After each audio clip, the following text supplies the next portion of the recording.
And what was your part in the movie? I was at the bus station. I followed Lisa Kudrow and Mike Moore up the steps, and that was about it. I saw the movie last night, and I was only on it for about 2 or 3 seconds or so. You work for Channel 8, huh? Yes, I do. Yes, I do. What are you doing here? We're filming this event tonight. You better not take any food. Oh, I won't. I'm trying to get a soda though right now. Okay. All right. Come on. I like being behind it instead. Oh yeah, I thought so. You look a little nervous. What's your name, please? My name's Katrina Law. And what part did you play in Lucky Numbers? I was one of the teenagers in the car. And what did you do? I screamed a lot and I waved to John Travolta and basically lost my voice. Did you have a lot of fun? Oh, I had a great time. When are you going to work with him again? Hopefully very soon. I don't imagine you'd turn that down, would you? No, never. You haven't seen the movie? Not yet. I guess tonight will be the first time. Well, Mr. Mayor, what do you think about tonight? Oh, I think it's great. What did you have to do with it? What did you have to do? I didn't have too much to do of anything except the one morning when they were filming here. I gave him a key to the city. We have keys that we give for Palmyra to visitors and so on.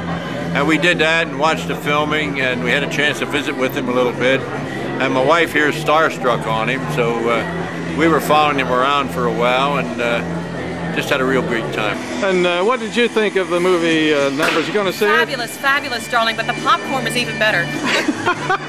Looks like everybody wants to get the picture with you, is that right? Maybe something like that. And what's your name? Susie Ewan. And what was your part in the movie? I was an extra, and then I was upgraded actually, and I'm one of the girls in the car scene screaming at John Travolta. How loud did you scream? Pretty loud, you can hear me. So we'll look for you there on the square on that scene, right? Yes.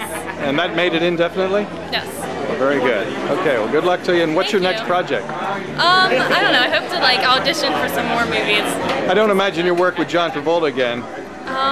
Probably not, but that's a nice dream. You wouldn't want to, would you? Yes, I would. I'm kidding. My name is Ian Bonner, and I'm a professional actor, believe it or not. In Numbers, or Lucky Numbers as it's called now, I did a scene on the Market Street Bridge, and basically I was just background in the scene preceding the body being dumped over the river by Michael Rappaport. So that's about it. I actually only did 1 day of work, but any part's a good part for me. Thank you very much.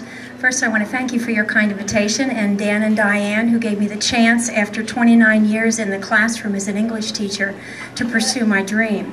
I had kind of tucked it away in my back pocket, and when I took the day off to audition, I never dreamed it'd be able to come this far. So I really thank you for the opportunity and remind you all to hold on to your dreams and somehow get the chance to pursue them.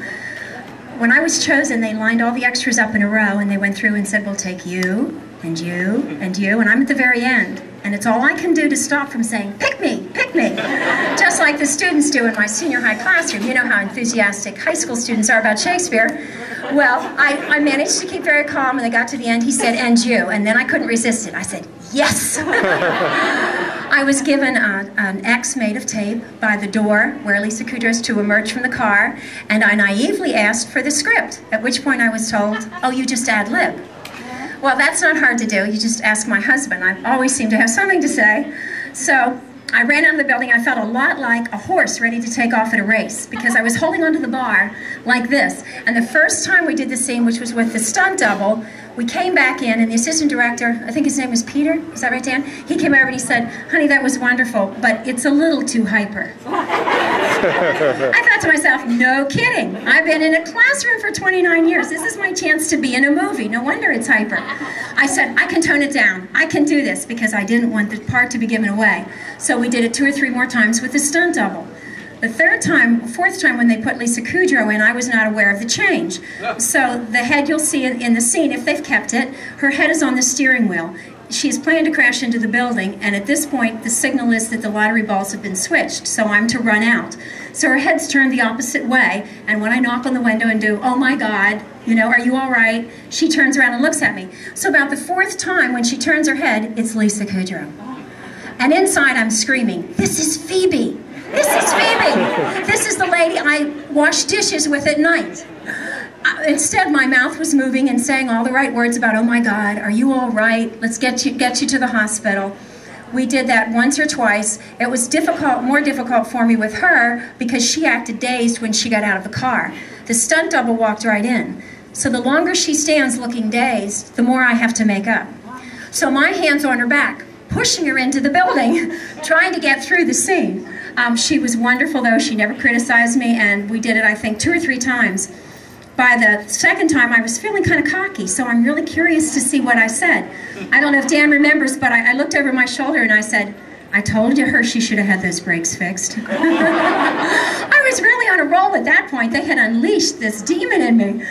So I'm really not exactly sure myself what words were said each time, but it was a wonderful experience. And whether I end up on the cutting room floor or the big screen, I remember the quote I tell my students, that if you shoot for the moon and miss, you still land among the stars. So thank you very much. Well, this is the big night. How about it? This is the big night, and I will sleep well tonight. It's all over, but it's all for a good cause, and that's what it's all about. A lot of big stars here. Yep. John Travolta's over there having a glass of champagne with my mother-in-law.